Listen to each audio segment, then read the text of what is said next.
नमस्ते दोस्तों, आज हम बात करेंगे रेलवे प्लेटफॉर्म पर रहती मां के साथ बनी सत्य घटना पे। उसका नाम सविता था। बरेली के एक छोटे से मोहल्ले में जन्मी सविता की जिंदगी शुरू से ही संघर्षों की किताब रही थी, जिसमें खुशियों के पन्ने बहुत कम और दर्द की सही बहुत गहरी थी। बचपन में ही कुपोषण ने उसके शरीर को ऐसा जकड़ लिया कि उसके पैर ठीक से विकसित ही नहीं हो पाए।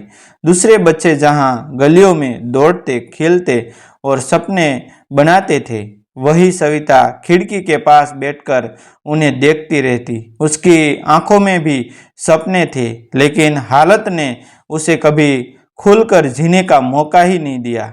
घर की गरीबी इतनी थी कि 2 वक्त की रोटी भी मुश्किल से मिलती, इलाज तो दूर की बात थी। माँ अक्सर कहती, बेटी, भगवान ने जो दिया है उसी में जीना सीखो। और सविता चुप साप अपनी किस्मत मान लेती। समय बीता और जब वह सिर्फ 13 साल की हुई, तब उसके पिता ने उसकी शादी कर दी। उन्हें लगा कि एक बोझ कम हो जाएगा और शायद बेटी की जिंदगी संवर जाएगी। लेकिन सविता की किस्मत में कुछ और ही लिखा था। उसका पति रमेश एक ऐसा इंसान था जिसे शराब के अलावा कुछ सुझाव ही नहीं था। शादी के कुछ ही दिनों बाद सविता को समझ आ गया कि उसने एक ऐसे घर में कदम रखा है जहां प्यार, सम्मान और अपनापन जैसी चीजें सिर्फ कहानियों में होती है। रोज रात को रमेश शराब पीकर आता और छोटी छोटी बातों पर सविता को पीटता। उसकी शिखें दीवारों से टकरा कर रह जाती। कोई सुनने वाला नहीं था। 14 साल की उम्र में सविता मां बन गई। उसके पेट में पल रही जिंदगी अब उसकी जीने की वजह बन गई थी। वह अपने बच्चों के लिए हर दर्द सहने को तैयार थी, लेकिन किस्मत ने यहाँ भी उसे धोखा दिया। एक रात जब वह गर्भवती थी, रमेश ने शराब के नशे में उसे इतनी बुरी तरह पीटा कि वह बेहोश हो गए। उस दिन सविता ने तय कर लिया कि अब वह इस नरक में नहीं रहेगी। किसी तरह खुद को संभालते हुए उसने अपने मायके जाने का फैसला किया। वह अपने पिता के घर पहुंची, आंखों में उम्मीद लिए कि अब तो उसे सहारा मिलेगा। लेकिन जैसे ही उसने दरवाज़ा खटखटाया, उसके पिता ने उसे अंदर जाने से पहले ही रोक दिया। उनकी आंखों में गुस्सा था और आवाज़ में कठोर था। अब वह घर तुम्हारा नहीं है। शादी के बाद लड़की का घर उसका ससुराल होता है। यह शब्द सविता के दिल को तीर गया। जिस घर को वह अपना समझती थी, वह भी अब उसके लिए पराया हो चुका था। उस दिन उसने समझ लिया कि इस दुनिया में वह बिल्कुल अकेली है। बिना कुछ सोचे, बिना किसी योजना के सविता अपने छोटे से बच्चे को गोद में लेकर रेलवे स्टेशन पहुंच गई। उसकी आंखों में आंसू थे, लेकिन दिल में एक अजीब सा हौसला था। उसने एक ट्रेन पकड़ी और लखनऊ पहुंच गई। उसे नहीं पता था कि आगे क्या होगा, लेकिन इतना जरूर जानती थी कि अब वह पीछे नहीं लौटेगी। लखनऊ रेलवे स्टेशन, भीड़, शोर, भागदौड़, हर कोई अपनी जिंदगी में व्यस्त था। लेकिन उस भीड़ में सविता एक कोने में बैठी थी, बिल्कुल अकेली।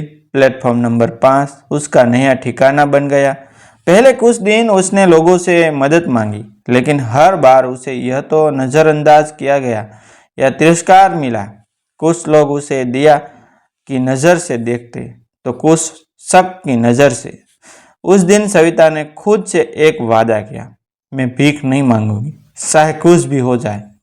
दिन बीतते गए और सविता ने प्लेटफॉर्म नंबर 5 को ही अपना घर बना लिया। वही सोती, वही जागती, वही अपने बच्चों को पालती। बारिश हो या ठंड, धूप हो या आंधी, सविता हर हाल में खुद को संभालती रही। उसके बच्चे की मुस्कान ही अब उसकी ताकत बन गई थी। एक दिन जब वह प्लेटफॉर्म पर बैठी थी, तभी एक पुलिसकर्मी उसकी ओर आया। उसका नाम रशीद था।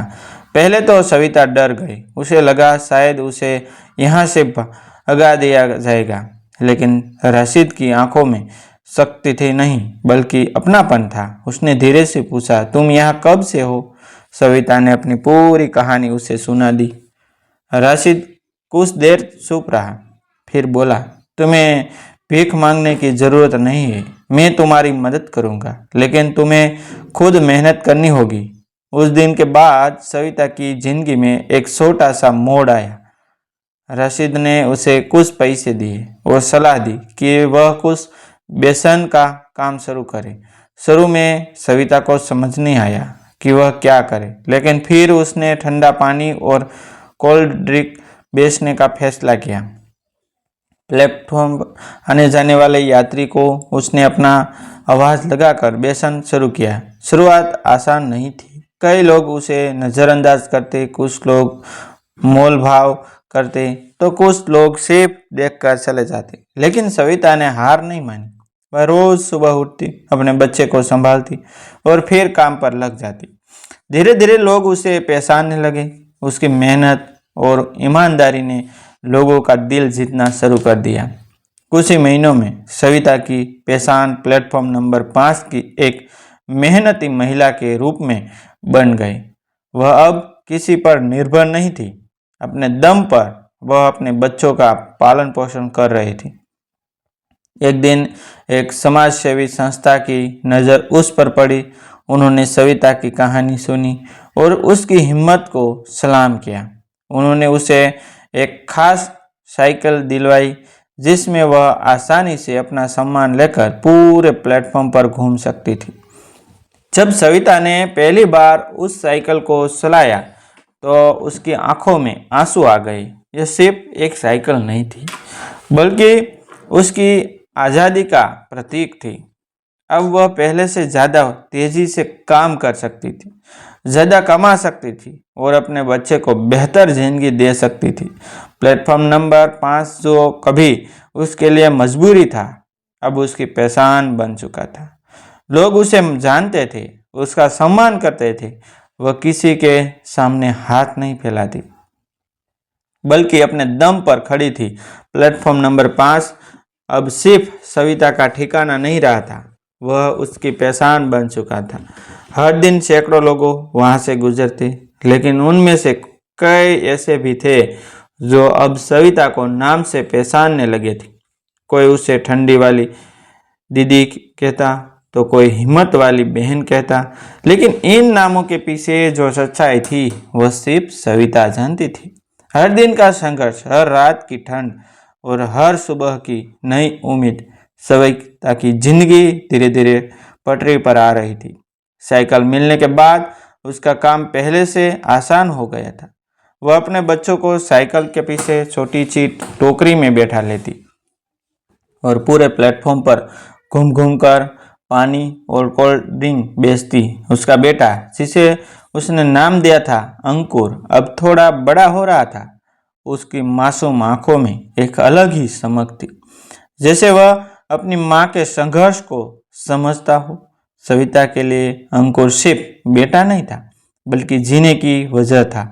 लेकिन जिंदगी इतनी आसान नहीं थी कि सब कुछ बिना रुकावट के चलता रहे। कई बार स्टेशन के कुछ लोग उसे वहां से हटाने की कोशिश करते। यह जगह दुकान लगाने के लिए नहीं है, वे कहते। कुछ लोग रिश्ते मांगते, कुछ उसे डराते। ऐसे समय में सविता को फिर से वही डर जताने लगा, कहीं उसका यह छोटा सा सहारा भी उसे छीन न जाए। एक दिन ऐसा ही हुआ। कुछ लोगों ने उसकी साइकिल हटाने की कोशिश की और उसे पैसे मांगने लगे। सविता ने साफ मना कर दिया, मैं मेहनत की कमाई खाती हूँ, किसी को एक रुपया भी नहीं दूंगी, उसने दृढ़ आवाज में कहा। उसकी यह हिम्मत देखकर वे लोग और गुस्से में आ गए। उन्होंने उसकी साइकिल को धक्का दे दिया, जिससे उसका सामान नीचे गिर गया। बोतलें टूट गई, पानी बह गया और सविता के सपने जैसे एक पल में बिखर गए। उस दिन सविता प्लेटफॉर्म के एक कोने में बैठकर रो रही थी। अंकुर उसकी गोद में था और बार बार पूछ रहा था, माँ आप रो क्यों रही हो? सविता के पास कोई जवाब नहीं था, लेकिन तभी जैसे किस्मत को उस पर तरस आ गया हो। वहाँ वही पुलिसकर्मी राशिद पहुँच गया। उसने सारा मंजर देखा और तुरंत उन लोगों को डांट कर भगा दिया। रशीद ने सविता के पास बैठकर कहा, तुम इतनी जल्दी हार मानने वाली नहीं हो। मैंने तुम्हें पहली बार देखा था तब भी तुम मजबूत थी और आज भी हो।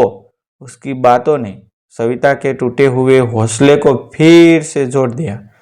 राशिद ने उसकी मदद की, नया सम्मान दिलवाया और यह भी सुनिश्चित किया कि अब कोई उसे परेशान न करे। उस घटना के बाद सविता और भी मजबूत हो गई। उसने तय कर लिया कि अब वह सिर्फ अपना पेट भरने के लिए नहीं बल्कि अपने बेटे के भविष्य के लिए लड़ेगी। उसने अंकुर को पास के एक सरकारी स्कूल में दाखिल दिलाया। सुबह काम करने से पहले वह उसे स्कूल छोड़ती और दोपहर में वापस लेकर आती। थकी हुई होने के बावजूद वह हर रात अंकुर को पढ़ाती, उसे अपने सपने दिखाती। तू बड़ा होकर कुछ ऐसा बनेगा जिससे लोग तुझ पर गर्व करें। अंकुर भी अपनी माँ की मेहनत को समझता था। वह पढ़ाई में अच्छा था और हमेशा अपनी माँ की मदद करने की कोशिश करता। कई बार वह भी साइकिल के साथ साथ चलता और ग्राहकों को आवाज़ लगाता, ठंडा पानी ले लो, ठंडा पानी ले लो। उसकी मासूमियत और सविता की मेहनत ने मिलकर लोगों के दिलों में एक खास जगह बना ली थी। समय के साथ सविता की कहानी स्टेशन से बाहर भी फैलने लगी। कुछ पत्रकारों ने उसकी कहानी सुनी और उस पर एक छोटा सा लेख लिखा। फिर धीरे धीरे उसकी कहानी सोशल मीडिया तक पहुंच गई। लोग उसकी हिम्मत की तारीफ करने लगे। कुछ लोग उसकी मदद के लिए आगे आए, लेकिन सविता ने हमेशा एक बात का ध्यान रखा। वह मदद सिर्फ उतनी ही होती जितनी ज़रूरी हो, बाकी सब वह अपनी मेहनत से करना चाहती थी। एक दिन एक बड़ी संस्था ने उसे एक छोटा सा स्टॉल देने का प्रस्ताव दिया। यह सविता के लिए किसी अपने सपने के सच होने जैसा था। प्लेटफॉर्म नंबर 5 पर अब उसका सपना एक छोटा सा स्टॉल था, जहां वह न सिर्फ पानी और कोल्ड ड्रिंक बल्कि चाय और कुछ खाने की चीज़ें भी बेचने लगी। जब उसने पहली बार अपने स्टॉल के सामने खड़े होकर उसे देखा तो उसकी आंखों में आंसू आ गए। उसे वो दिन याद आ गया जब वह पहली बार यहाँ आई थी, अकेली, टूटी हुई और बेबस, और आज वही प्लेटफॉर्म उसकी ताकत बन चुका था। साल बीतते गए और सविता की जिंदगी पूरी तरह बदल गई। अंकुर अब बड़ा हो चुका था और पढ़ाई में बहुत अच्छा कर रहा था। उसने अपनी माँ का सपना पूरा करने का ठान लिया था। एक दिन जब उसने अपनी माँ को बताया कि वह एक सरकारी नौकरी की तैयारी कर रहा है, तो सविता की आंखों में गर्व के आंसू आ गए। माँ, एक दिन मैं आपको इस प्लेटफॉर्म से दूर ले जाऊंगा, अंकुर ने कहा। सविता मुस्कुराई और बोली, नहीं बेटा, ये प्लेटफॉर्म ही मेरी असली पहचान है। अगर मैं यहाँ नहीं आती तो शायद मैं आज जिंदा भी नहीं होती।